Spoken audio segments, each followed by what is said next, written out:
So since last year, everyone has kind of had a set opinion on the 2024 NBA draft, and that was that it's not a deep draft. It's a weak draft, and that there's not a lot of talent or generational prospects or players you would build a franchise around in this draft. I actually believe that is false, and I'm going to tell you why here in this episode of the Positionless podcast, episode 2. We're going to be breaking down my 2-round 60-pick mock draft for this upcoming draft, 2024, coming up in June. Some of these prospects have had risen since the first 2024 mock draft was released last year. Some of them have fallen, some of them have taken major hits. But today we're going to be discussing why I think that this player is number one, and that a couple players have emerged as a consensus top 3. And this is the Positionless podcast. Let's get straight to it.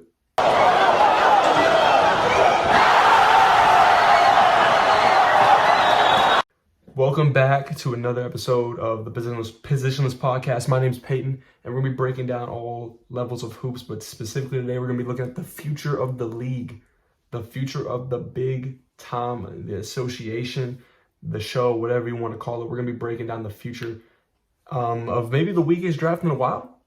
I believe that this is not a very deep draft, but I do believe that it's not just trash. I believe that there are some good pieces here. I believe you could find a diamond in the rough if they are developed correctly. But without further ado, let's get into this mock draft. As of March 6th, 2024. So we still are about 3 months, about 3.5 months out from the draft. These stocks could rise, these stocks could fall. So let's get to the first pick. By the way, this is using a website called Fanspo. You can simulate the lottery. It's not accurate 100%. But they do simulate the lottery, and you can use it on the mock draft. So that is what I'm using if you are listening on Spotify. So with the first pick, the Spurs will pick Alex Sarr. Alex Sarr is a very solid big man, actually. Plays in the NBL for the Perth Wildcats. Same league as many know that LaMelo Ball, RJ Hampton played in. A lot of top prospects going into that league now. And some of the some players that have fallen out of the league are over there. It's a very competitive league. He's not really playing in a demanding role for them. He is playing behind an all NBL player over there, their big man, and he's averaging about 9 points, I believe. But he has all defense potential, all defensive team potential. He provides a lot of length. He's 7'1" and 217, needs to build on that frame a little bit. But I mean, obviously you see Wemby dominating the league right now, and he's 7'4", like 220. So doesn't mean a whole bunch, but it would boost his capabilities more if he put on some more weight. He's probably the quickest 7-footer I've ever seen, not ever seen, but one of the quickest I've seen in a while. He runs the floor well. His shot is there. There's promise with his jumper. And he's really long and quick. He could probably switch onto smaller guards, not play defense as well, but he could switch. He's capable of the switching, which is popular nowadays in the NBA. And I believe that pairing him with Wemby could be scary. And the Spurs are known for the player development. This guy could be scary along with Wemby. This could be a scary duo. That's why I think Alex Sarr is going to be the first pick. Come up at the second pick, I have Zachary Resache. And if you're not familiar with Resache, he plays actually in the same league that Wemby did last year in the French league. I don't know what the league is exactly called, but I know it's the same league. He's 6'9", maybe 6'10". He's gonna make an impact right. I wouldn't say right away, but he can give you a good boost. He's a two-way player. Really high level instincts on the defensive end. Plays with a high motor on defense as well. Offensively, he doesn't play with as high of a motor, but he plays at his own pace, and he's not the best athlete in the world, not the most explosive athlete that you'll see, but he uses his length and size really well when he's getting to the cup. Really good catch and shoot, mainly catch and shoot. There's shot creation promise he showed lately. Obviously, me just not being, with the sources and the resources to scout these international players as well and as efficiently and accurately, because I don't have access to, games or I can't just fly overseas. But I watch highlights and I watch portions of games that I can find, and he's shown promise as of late as a shot creator. He's averaging about 20 points, 22 I think, 5 or 6 rebounds. And his minutes have gone up too, from 22 across the whole season to about 26. Really promising prospect, 3-and-D guy, and he could probably give you an impact right away. This is to the Rockets. Sorry, I forgot to clarify this. Second pick to the Rockets in this draft. And then coming into the third pick, the Memphis Grizzlies would select Cody Williams. Some people aren't as high on Cody Williams as I am. I think he's one that could fall anywhere between top 3 to maybe even out of the top 10. His offensively, he doesn't look too confident when handling the rock, and especially if he's as a 3-point shooter, he does not look very confident at all on a Colorado team. He is a really good defensive player though, and he's really efficient, but the 3-point numbers are misleading because, everybody has known by now or knows by now that he takes limited threes. He takes about 1.5 a game, and if you're taking that many, I would hope that you're making 40% of them. I think he's shooting about 44%. Could be wrong, but he is a great defender. That is one thing that you unquestionable about him. He's really capable of guarding maybe 1 through 4, maybe 5, maybe a small ball 5 at 6'8". I like him a lot. He plays well off the ball for Colorado, and he could probably he's a good cutter. He's a solid cutter, but he's mainly going to be a defensive guy. And if he can if he can build confidence as a shooter, I think he's a really good 3-and-D guy at this third spot, especially for Memphis too. Memphis getting this third pick, that would be great for them. Getting one of those. Memphis always loves to have grit and grind players. And at 4th, the Spurs have another pick. I believe this may be someone else's, but it could be wrong. This could be theirs. It would fall at number 4, and I have them picking Rob Dillingham. Dillingham is just, he's shifty. Everybody knows him as being shifty, and he's been that guy since high school. He's playing really well off the bench for Kentucky. Main reason he probably doesn't start is because he's not a very good defender. He's real small, 6'2", and has it right here listed as 159, but ESPN has him listed as 180. I'm not sure his true weight. He has gotten bigger since the season started. If you've seen those pictures on IG and Twitter, really good scoring guard, really great scoring guard. I believe this could be, I don't want to make a comparison, but I believe the scoring wise, and not really his playmaking has improved a little bit, but I would go to say maybe like a Sharif, Kyrie, not really a Sharif, maybe Kyrie comparison first comes to mind. Maybe a little bit less Kyrie, not as crafty with the ball. He is a great scorer though, and he shoots a lot. He shoots well from the 3. I think about 30-something%. Let me actually look at it right here. His exact 3-point percentage. I know he's shooting well, and 43% from the 3-point line, and he takes about 4 a game, which is pretty impressive. I cannot lie, especially on that Kentucky team loaded with talent and loaded with freshmen. Averaging 15 a game, and I think Rob would. And then Spurs need a guard. They need a guard that can shoot the rock.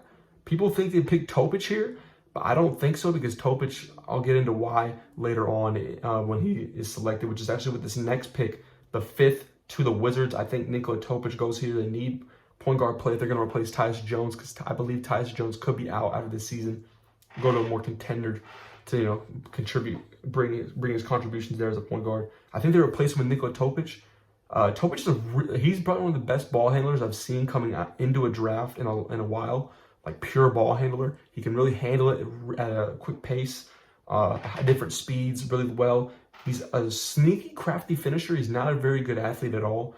He's still 6'7". He uses his length well, and he has for being 6'7", he has a low center of gravity. He gets medium to low height on his drive, and he's able to use crafty finishes to get layups off, and he likes to go into the defense as well as on some drives. Really uses his height well, and he's a very good distributor. He's playing in the Euro League right now with Mega. I don't know if it's Mega Mozart because there's like, I don't know how many clubs there are. There's Mega, it says here Mega Miss. I'm not really sure the difference between Mega Mozart and Mega Miss, but then he's also playing in the another league as well over in Europe. I know it's very competitive. The thing is it's hard to scout or judge international players when you don't know exactly what the leagues are like. I mean, obviously, I don't have the resources, like I said earlier, but I try to watch just straight film and highlights, whatever I can find on YouTube and other sources. But I believe Nikola Topic is a very good point guard. I believe he has top 5 potential for sure. 6th pick to the Detroit Pistons. I have them taking Matas Buzelis. He was originally the number 1 pick in this draft, projected when the first draft came out about a year ago. His numbers have taken a dip. His 3-point shooting has been very, very bad, about 28%. But the G League Ignite team has been awful as well. They're like 2-21 last time I checked. But he's still got the handle at 6'10" and the intrigue that could bring a lot of looks to teams. He could probably play alongside Cade, and Jaden Ivey. His mechanics are not bad at all. And and what people don't like to say about the numbers for the G League Ignite, when you're bringing an 18-year-old out of high school who's played at the high school line majority of their career or life, and you put them in the G League first year, I don't think they're gonna have that much success. I mean, you got to get used to the 3-point line. You're not just gonna be able to go from shooting good numbers in a high school line to shooting 40, 30 plus on an NBA line, pro line. Right away. I don't think that's how it works.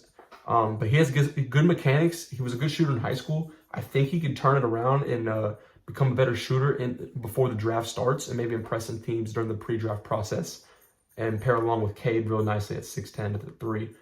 The 7th pick, I have Jacoby Walter going to the Hornets. The Hornets could use some additional scoring to LaMelo Ball, and LaMelo Ball and Walter at the 2 guard. That'd be a pretty nice duo if everything pans out. Plus Brandon Miller at the 3, maybe Miles Bridges sneaks in at the 4, one of those 2.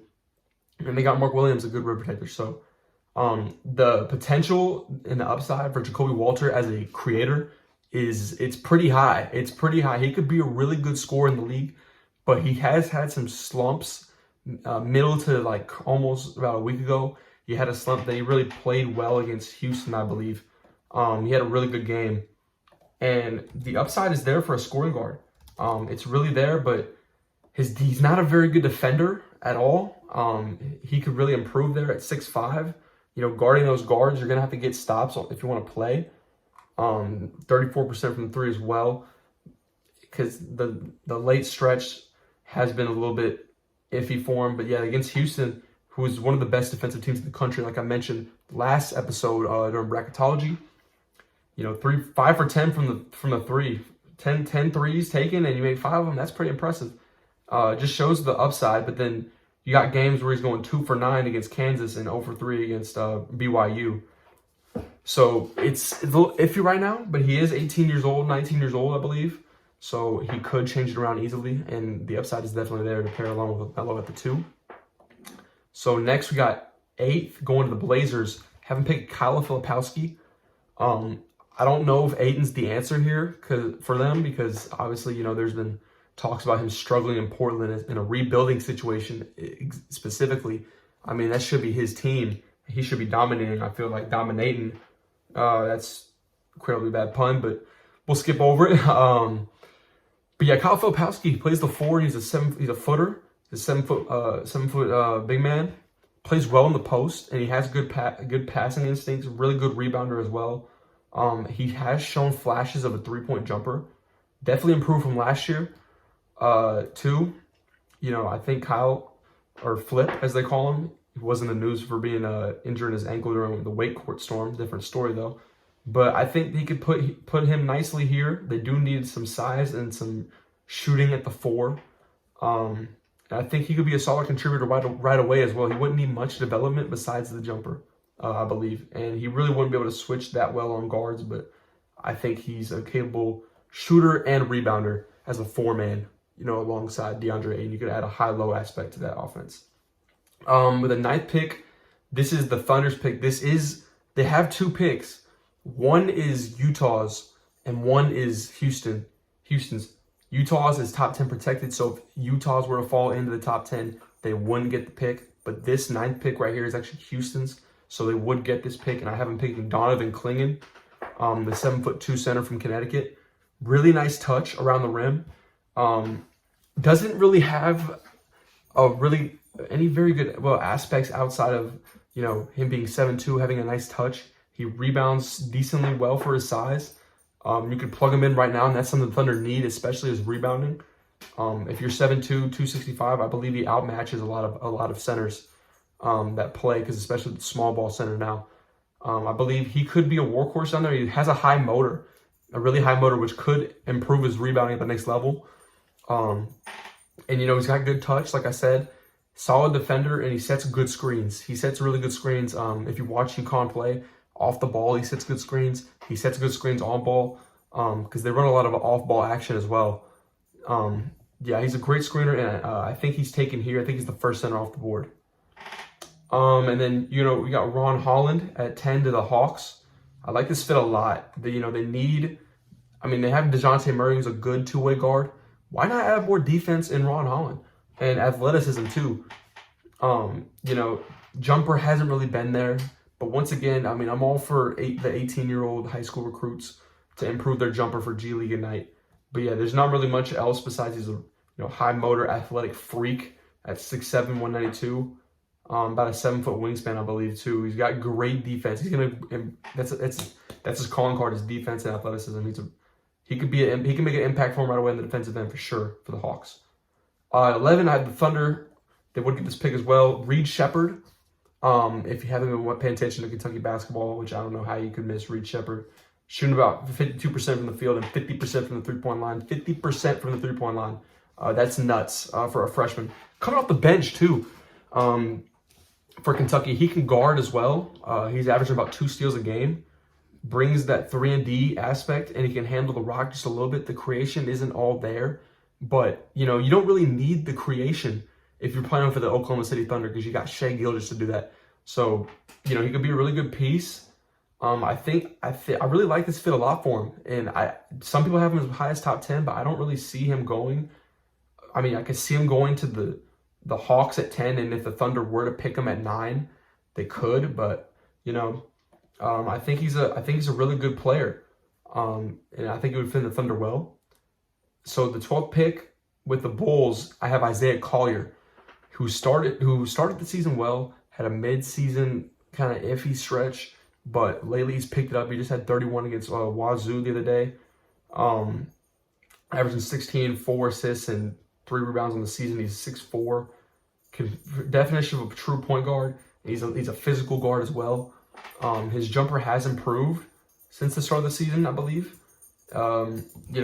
Isaiah Collier was the number one number one recruit out of this class, out of the 2023 recruiting class. Was the number one recruit coming from Georgia. And he mainly does his work inside. He's definitely connected on a lot more shots here lately. 3 for 5 against Wazoo from the three-point line. And then there's games he doesn't take more than 2. He takes 1 against Wazoo. Oh, he took 1 against Wazoo, I apologize. And then was 3 for 5 against Washington just 4 days ago. So Isaiah's definitely shown promise, and he's a great playmaker. I think he could fit in for the Bulls behind Kobe White. Maybe have Kobe White play the 2. And then I like this pick a lot right here, the 13th pick for the Pelicans, Stephon Castle. Really, really good intrigue, a 3-and-D point guard that can handle, he can distribute, and he's athletic, very athletic, and he can play, he can sit on defense. Was out for a little bit in the beginning of the season with injuries, but at 6'6", 215, he's still 19 years old. Not really known for his jumper or three-point shot creation. But, him playing a defensive role would add to, the 3-and-D lineup. You got CJ McCollum. You could have him in there at the point guard, athletic, bring that different dimension. Brandon Ingram's still in the squad. Herb Jones, Zion, Jonas Valanciunas. I think he could bring. I think I would take him over Dyson Daniels right now. Not right now, but in the future. I don't think Dyson is as explosive an athlete as Stephon Castle, and I think there's definitely some promise in Castle's jumper as well. I think he's shooting about 31%. With the 14th pick, round of the lottery, to John Salone. I've watched some games from him from Cholet, France. He's a French player at 6'10", 207, very athletic four-man. Iffy decision maker, hasn't really been consistent from the three. But when he's not making poor decisions, he's a very good playmaker. There has been really good playmaking flashes, putting the ball on the floor for sure. Very athletic and could, get on that rim. I like this pick at 14 for the Blazers, getting maybe a backup piece, that they could develop. He is only 18 years old as well, so that is something to watch out for. 15th to the Raptors, I have Tyler Smith. I like this pick because, if you know the Raptors, they're really oversized right now. Incredibly oversized, actually. They have RJ Barrett, Scotty Barnes, not as bad as they used to be. They got Chris Boucher and Jakob Poeltl all in the starting lineup, I believe. Tyler Smith is 6'10". He fits that mold, but he can shoot. He's a stretch big. They have him at small forward. I think I would put him more at the 4 than the 3. I don't really see the handle and shot creation like a wing, but I think he could be a really good pick and pop player for the Raptors, bring some shooting that they desperately need with that lineup. I think he could start right away at the 4. The defensive intrigue is there, being 6'10" with a plus wingspan. I like this pick for the Raptors, though. And then at 16, one of my sleepers, Devin Carter. A lot of people have been high on him lately because he's been really performing. 19 points, 8 rebounds as a 6. Sorry, I don't have to look at his height. I can't remember if he's 6'4", 6'5". Why is he not pulling up? Basketball Reference, what's going on?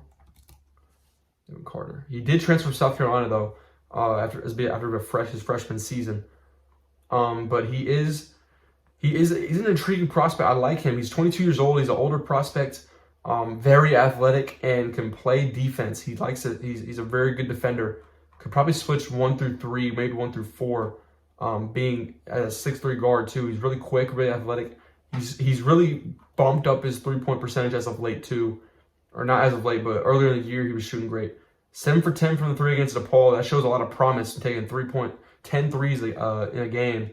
He had 31 points. He did show some range with a deep logo 3 against Georgetown, I believe, a couple weeks ago.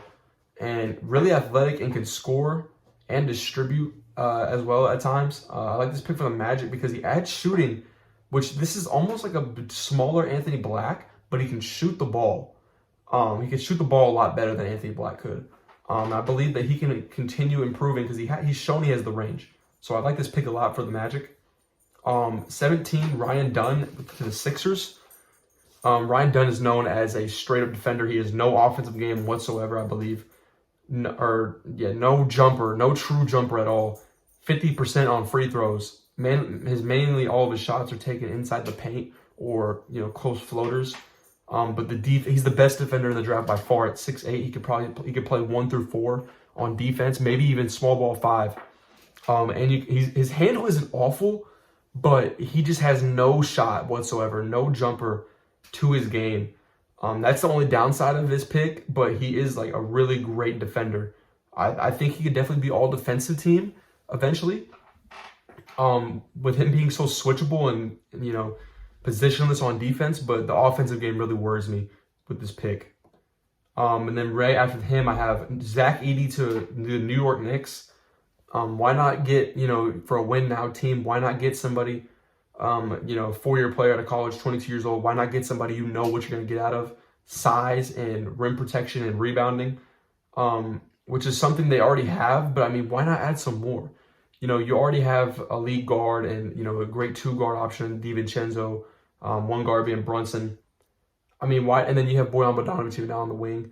So why not add some more experience and, some size? 7'4", 306, good lord. Who's going to match up with that night to night? Not a lot of teams. Hardly anybody, actually. And then 19 to the Heat, I have Yves Missi. He's a really intriguing prospect. I mentioned him last episode about being a top 20 projected pick. Not really a playmaker, but he can put the ball on the floor and make plays out of the high post. I have seen him do that against teams like Texas and Houston. The struggle is just he doesn't really have much other than that. He doesn't really have a lot of offensive game besides being a really good screen and roll player, being athletic at 6'11", with a 7'5" wingspan, I believe. You can correct me on that if I'm wrong, but he does have really good defensive promise, averaging about a block and a half a game, I believe, too, as it says here. But yeah, really good centerpiece for the Heat right here. Athletic, and maybe you could develop him behind Bam as well, putting the ball on the floor just like Bam does as well. I think that actually is a good comparison. Besides the jumper, Bam obviously didn't have a jumper. I think this is a good draft comparison. Pre-draft Bam, I should say. 20th to the Hawks, I have them taking Dalton Connect. Adding some more wing depth and shooting on the wing as well. I think he's ready now. He could play now. He's obviously 23. Gonna be 24 probably he's gonna be 23 years when the season starts. When the NBA season starts, he'll be 23 years old. Older prospect. You know what you're getting out of Dalton Connect. Great scorer, can play off the ball. The Hawks could get a good one right there with Dalton Connect. And at 21 to the Suns, I have them taking Tyler Kolek, senior as well, 22 years old. I apologize for that. 22 years old from Marquette. Floor general, has shown good three-point shooting. He is a lefty. He leads the country in assists as well at 7.7 a game. I like Tyler Kolek on the offensive end. A little bit questionable on defense, but he is a floor general, and you know what you'll get from him right away. And then after that, the 22nd pick to the Knicks again. I have them taking Kevin McCullough, once again another older pick. For a team that's trying to win now. I think he would bring some good scoring depth. Has been a little bit inconsistent lately, and has been injured for the Knicks, or not the Knicks, for the Jayhawks too. But he has good skill for being a wing, maybe even the two. Has shown, and he has good 3-point jumper. But lately it's been inconsistent. Hopefully that doesn't stick, because I think he could be a really good piece for the Knicks on a win now team. And then at 23, I'm taking his college teammate Johnny Furphy, who was a unexpected one and done, kind of had a shocking season so far. At 6'9" at the guard spot, shooting guard. He can shoot the ball very well. The creation isn't really there, but he can attack closeouts very well. And he rebounds well as well. He rebounds well too, for being a two guard, and 6'9" shooting guard, that could bring some intrigue, especially being as good of a shooter as he is, shooting 52% from the field, and I think high 30s from three. But then the next pick would be the Bucks at 24. I have them taking Keyshawn George from Miami. Really good 3-and-D prospect, kind of shot up boards middle of the season. Really good catch and shoot guy, and brings a lot on the defensive end as well. I think this could be a good pick for the Bucks. He is young, but I think he could impact the defensive end right away at the 1 or 2 guard spot. They have him listed as a 2 guard, which I believe he would play, and bring some more shooting and defense behind Pat Connaughton on the Bucks. And he actually is he's shooting 41% from 3, and he is a really good piece for the Bucks coming from Miami. After that, to the Wizards, I have them taking Kel'el Ware at 25. Kind of fell down boards from the first one that was released in this one. It actually was mocked to go last year, but he stayed another year. Transfer to Indiana. He has had a better year, averaging 15 points, 9 or 10 rebounds almost, 57% from the floor. Has shown promise at a 3-point jumper at 7 foot. That could be intriguing for the Wizards. Needing a center badly. 26 to the Cavs, taking Terrence Shannon. Freak of an athlete. Great scorer, averaging 21 a game. He is an older prospect, 22. 6'7" guard, I think Terrence Shannon could be great for the Cavs right away. Another win now team, could bring some good scoring and athleticism on the 2 guard wing spot for the Cavaliers right away. 27, have the Nuggets taking Jared McCain. Jared has proven he can shoot the ball. Had a 30 ball on like 9 threes, I believe, maybe 10, shooting 46%, and he's shooting well. Could play the 2 guard, 1 or 2 guard. I have him listed as a point guard, but he's not really a playmaker, but he initiates the offense. I mean, I don't know how to explain that, but he initiates the offense for Duke, but doesn't finish it often. But you know what you're getting out of him. 3-point sniper, can play defense a little bit too as well. So not a terrible defender. 28 to the T-Wolves have been taking Jalen Tyson out of California. 6'7" shooting guard here. He plays the 1. Probably could play a combo guard spot. I would more like him more at the 2 though, because his decision making is not all there. So I think he's a worse version of Devin Carter. Because of the decision making and the passing isn't all there. And the shot selection could be a little off too. And that 29, I have the Jazz. I almost said the Giants. Excuse me. I had the Jazz taking Bobby Clinton, who actually played at Wake Forest last season before going over to the NBL and playing for Cairns Taipans, I think. I'm not sure how to say it. But he's 6'10", brings some intrigue as a 3-and-D guy. Not a freakish athlete at 6'10", but he has really good wingspan numbers and a very, you know what you're getting out of him. He's a boom or bust player though. If he doesn't blossom, I think he's out of the league maybe within 2 to 3 years. But if he does hit, then he's a really, really good piece for the Jazz as a 3-and-D guy. And solid handle as well. I forgot to mention that. Solid handle for his size too. Then right at the first round, I have the Celtics taking Juan Nunez from Spain. Played in the World Cup this year for Spain as an 18-year-old. And he had a game where he had 13 points, 7 rebounds, and I believe 6 assists. Another floor general. I compare him to Tyler Kolek. That's probably who I compare him to in this draft. They're both lefties. They can both play make at a high level, and they both finish well around the rim and have shown promise too with the jumper, shooting about 40%. Not sure Juan's numbers, but he was shooting very good on what I've read off of previous mocks and scouting reports. So that's the first round. Here, starting the second round, had the Raptors taking another big player, height-wise, in 6'8" Melvin Aginsa from France. I love he's a great shooter. Maybe one of the best shooters in the draft right now. He's about 21, I think, so he's a little bit older, but not too much. Doesn't really need a lot of polish off his game. Can play off the ball. Can really shoot the ball. I think this is an underrated pick right here. The shot creation has shown flashes, but that will need to improve. He also has a high-arcing jumper, which could help and show more promise with the creation aspect of his game. So then after him at 32, I have the Jazz taking Bub Carrington from Pitt. Chin's already heard of him as being a breakout player for Pitt. He's slowed down. He had a good start to the season. He slowed down, averaging about 13 points now. Scoring guard, can distribute too, and he's not afraid of getting a rebound. I think this could be a good scoring option for the Jazz behind Keontae in the future. That could be a very solid 1-2 punch off the bench for the Jazz. After him, I have the Spurs taking Pelly Larson at 33. 6'5". He's really risen up boards here lately with his length and 3-and-D potential. And so sneaky athleticism for Arizona too. He can really shoot the ball. He's shooting 55% from the field right now. 6'5", a little bit undersized, but he's a really good 3-and-D option, I believe, for the Spurs to bring in, who needs shooting very, very badly, in my opinion. And then at 34, I had the Blazers taking Tristan da Silva out of Colorado, scoring wing, 6'9". He's an older prospect. You know what you're gonna get out of Tristan. Shot creation lacks kind of on the perimeter, but he is a really good driver and he can score in the mid-range effectively and the post too. I have seen that scouts believe that he could develop a really good post game that could be good for the NBA level. But older prospect. I think he could bring some additional scoring to the Blazers.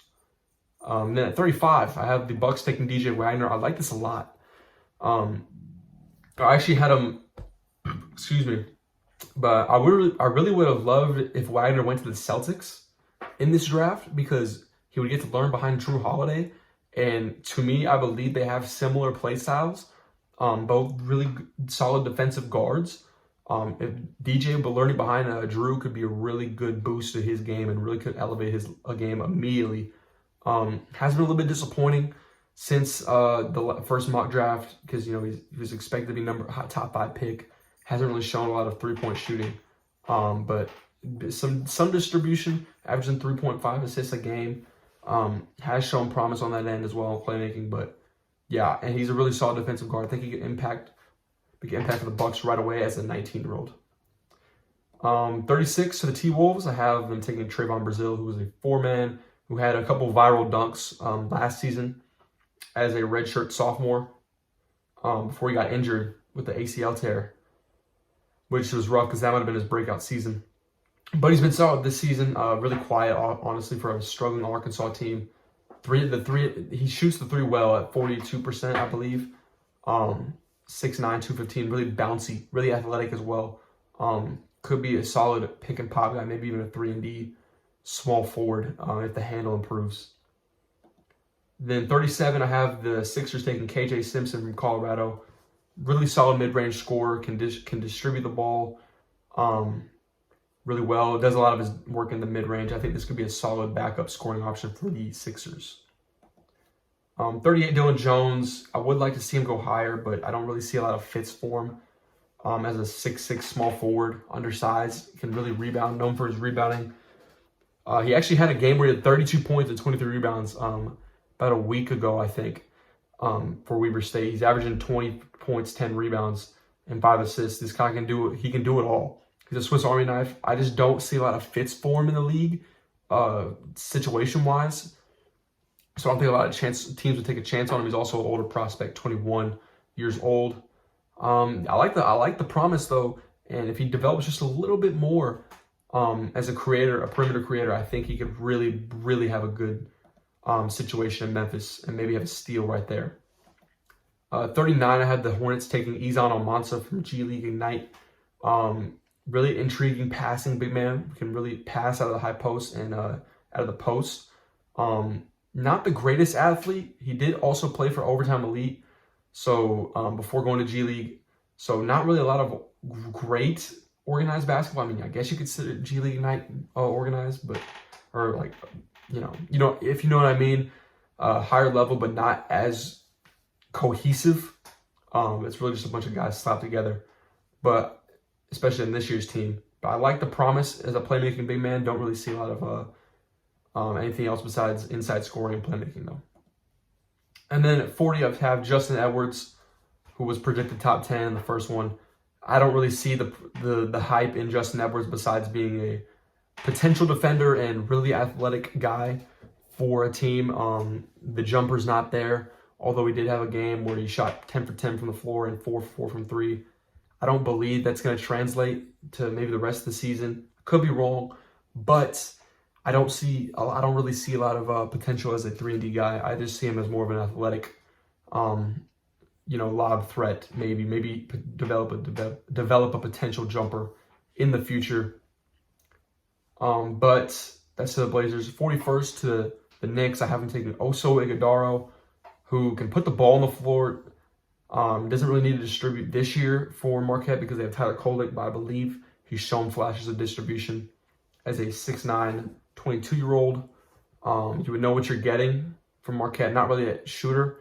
Sticks on as a skilled roll man and can catch the ball and make a play from the high post / free throw line. I like this pick for the Knicks. Maybe getting a little bit of value as a win now team. 42nd to the Celtics. I have them taking Keyshawn Johnson. Really switchable 3-and-D power forward. 6'7" and can guard probably 1 through 5. He's showcased his draft stock has shot up since transferring to Arizona from San Diego State last year. But yeah, really good 3-and-D prospect right here. Could find good value at 42 for the Celtics, needing a win now type player. And for the Spurs, I haven't taken Harrison Ingram, taking a shot on a less athletic 6'7" wing. Has improved his shooting though. That will probably get him drafted. He wasn't really on a lot of boards before his shooting stretch, but he can he's a good ball handler. Can put the ball on the floor and is solid in the post and has a little bit of a mid-range game. And his 3-pointer has improved. So this could be, a win now pick for the Spurs. Put him in the game. right away from day one. And then 44, I have the Rockets taking Ulrich Chomche. I think that's how you say his name. Watched a little bit of film on this guy and playing for NBA Academy Africa, who also has a potential top 5 pick next year, 2025 draft. I like the promise. His length, his measurables are insane. 6'11", I think 7'8" wingspan, which brings a lot of promise on the defensive end. He's gonna be the youngest player in the draft, barely 18 years old. If he comes this year, he might wait till next year, but he is really young, brings a lot of promise as a rim protector, maybe even a potential 3-point shooter at 28%. And then 45th, this could be a really sneaky pick, Pacome Dadier. I could be wrong, a French prospect. They have him listed as a 2-guard. I think he can play 2 through 3 at 6'9". Not bad defensively, but not the greatest. He's a decent athlete and can really shoot the ball in limited minutes. He's only played about 10 minutes. I think I saw for his EuroLeague team, about 10 minutes a game, maybe less. He's averaging about 4 points a night, which, I mean, he's 18 as well. I believe he turns 19 in a couple months. But, really good athlete, really could bring some shooting and potentially some defense on the other end too. And he's not a bad ball handler. He has some shot creation, still a little bit raw, but just a little bit of improvement. I could see a potential shot creator playing coming off the 2-guard for the Magic. At 46, I have the Clippers taking Ungana Onyeso from Kentucky. Really raw offensively. I mean, I don't really know if he has much of an offensive game at all, even in college right now, even at the next level. But he is a really outstanding rim protector. And if you haven't noticed, this is a really common theme with this draft. This is a defensive draft. If you want a defensive piece, I think you take a pick in this draft. There's a lot to choose from. And even some of the guys that didn't have a draft in this mock, they have defensive potential. And you could get defensive impact right away. This is a really defensive draft. I don't think Onyeso has a good enough offensive game to be drafted. He might go undrafted, he might not. But his rim protection intrigues teams a lot. Because he did have a game with 10 or 12 blocks this year for Kentucky. And then 47, this could be a steal of the draft for the Miami Heat. Baylor Shireman, 22, probably be 23 when the season starts, I believe, when I saw his birthday. Averages 18 a game, 9 rebounds, 4 assists, and shoots the ball from 3 well. He's efficient. 40. Actually, let me double check here. Make sure that I'm not reporting any misinformation. Okay, yeah, 37 or 38% from 3, and he takes about, takes 8 a game. So I mean, it's not terrible efficiency. I've been a big fan of his since he's been at South Dakota State 2 seasons ago before transferring. This is a win now player for the Heat, and they always seem to get win now guys. And he's really already developed, and he's a really good piece defensively. He really can play defense. I think this is a great pick and great steal if they get Shireman at 47. I think this is who they would take if he was available at this pick. Next up for the Celtics, PJ Hall at 48. Really, really solid big man, 6'9", 241. He can stretch the floor. You know what you would get out of PJ. Averages 7 rebounds too. He's big and physical, and he can stretch the floor for the Celtics. I think you could take him off the bench behind Kristaps or Al Horford. I really like PJ in this situation. Next up, 49 for the Sixers, Peyton Sandford, shooter. Straight up shooter. Not a whole lot of offensive creativity on ball, but really can light that thing, light the court up. I don't know why I was having so much trouble with that. But yeah, he's a shooter. Shoots 45% from the floor. Like majority of his shots are taken from 3. He's a really promising shooter. You know what you would get from him right away, being a 21-year-old player, shooting 37% from 3, but about 7 attempts a game. So you know what you would get from Peyton Sandford at 6'7" too. And then 50, I have Alex Caravan. Was really underrated in my opinion. Really could go higher in this draft. He's a 6'9" wing, having a power forward. I think he'd play more of a wing. Not terrible defensively, has good length, and is a really good shooter as well. and rebounds well. And he has a good impact off the ball. He's a great cutter for UConn. I think he could even go higher than 50. That was the Kings as well, if I didn't mention that. 51, I have the Wizards taking a shot on A.J. Johnson. He went to the NBL after committing to Texas. Really good, decent, pretty good scoring guard. If he pans out, he could really be a great scoring option for the Wizards. Has played well lately and is a quick athletic guard for the Wizards that could take a shot and some scoring upside. Next up at 52, have the Creighton point guard Trey Alexander, Oklahoma City native, going to the Pacers at 52. Really good score in the mid-range and inside. Has a decent three ball, can rebound, and not the best distributor, but he has shown good numbers this year and improved distribution from last season. I think this could be a really good pick for the Pacers, coming off the bench behind Hallie. And then 53, I have the Pistons taking another kind of in-between mid-range guard in Hunter Salas, who's transferred for Gonzaga and has actually had a breakout year, averaging 19 a game for the Demon Deacons, shooting 51% from the floor. His three-point shot has improved later on in the season, and he's a really good scoring option. I think the Pistons could take all the chance on him at the 2. And then 54th pick, I have the Pacers taking a Dembona. Really athletic big man for the Bruins, would be for the Pacers. You know what you're getting. Really good defensively as well. Freak of an athlete at 6'9", 20 years old. Maybe you can improve his offensive game and touch up some details, have him play out of the post and have him play, be able to put the ball on the floor. I think he can improve in that aspect mainly. I think that would make him a good player.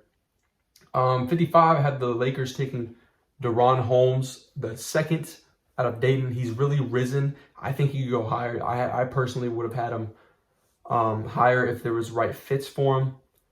But I have him going to the Lakers, providing some 3-and-D, options behind AD. I think I would compare him to AD, actually.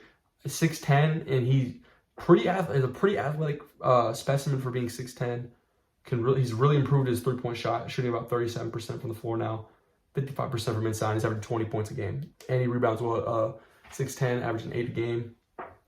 But yeah, if you haven't watched DaRon Holmes, check him out. He's a really good 3-and-D prospect, and he's older, so you know what you would get. 56, I have the Pacers taking Mantis Rubstavation. Rub. I'm not even going to pronounce the last name, but Mantis. I'm going to call him Mantis at the 56 pick. Just mainly a shooter, pretty high motor. 21 years old, you would know what you're getting right away out of a lefty. Doesn't really have much of a game with his right hand, but he's a really great shooter. Really shown flashes in the NBL. 57th, I have the Suns taking Jonathan Mogbo from San Francisco. He's really shot up boards as a playmaking big man. No really outside jumper, but is great off the roll and in the short pick and roll, can really make plays. He's really shined in that short pick and roll this year for San Francisco. And what's really made him his stock rise up as well. And then 58, I have the Grizzlies taking AJ Mitchell. Really solid point guard, scoring guard, getting downhill. Has shot 40% from the three on limited shots. I don't think he's a very confident three-point shooter, but he can knock them down when he takes them. I like the upside here as a downhill guard, like kind of similar to John Morant, but less athletic. 59th, I have the Nuggets taking a swing on Jackson Robinson, who's also from Oklahoma, Ada, Oklahoma native. I like the upside. He's a great cutter. If you haven't watched the BYU game, he's a really great cutter. Scouting reports don't like him because he takes too many shots and doesn't hit that many of them. But you got to remember, like I talked about in BYU's last episode, they take more threes than they do twos. So he's going to put the ball up anytime he gets it. So I think the efficiency can improve and translate to the NBA. I like this pick for the Nuggets. And he could improve defensively, but he's 6'7", 190. He has the tools to improve on that end. And rounding out the second round and rounding out this draft, I apologize. I have the Mavericks taking Jamal Shed, a really good playmaking guard and solid defensively for the Houston Cougars. Older prospect, you know what you get out of the floor general in Jamal Shed. Going over this draft, it's a really, really defensive draft. If you want a defensive piece, if your team's struggling on that end, go find somebody in this draft, get a pick in this draft, and go make a pick, because there is a lot of options in this draft. I think this draft could be sneaky good. Maybe get some good role players, maybe all-star caliber players. I don't see any generational prospects though, besides maybe Alex Sarr if he pans out to be one. But yeah, that's this week's episode of the Positionless podcast. Hope you all enjoyed this mock draft, my two-round mock draft. Once again, use the website Fanspo to create this. If you want to go make your own, or even they have you can simulate trades on here. Lots of options on this website. It's a fun basketball resource website to play with. But yeah, make sure you guys follow the Twitter as well. I'll put it somewhere up here, over here on this side of the screen, at Positionless Pod. We'll be posting content on there too, and you will be reminded and you will get a sneak peek the day before every episode, which is typically going to be Thursday, about what this week's episode will be. So yeah, I mean, why not go follow it? And we did well in the first episode. It was really fun making these, and hopefully you can be something great. Yeah. So thank you guys for listening to the this week's edition of the Positionless podcast. This is Peyton. Stay positionless.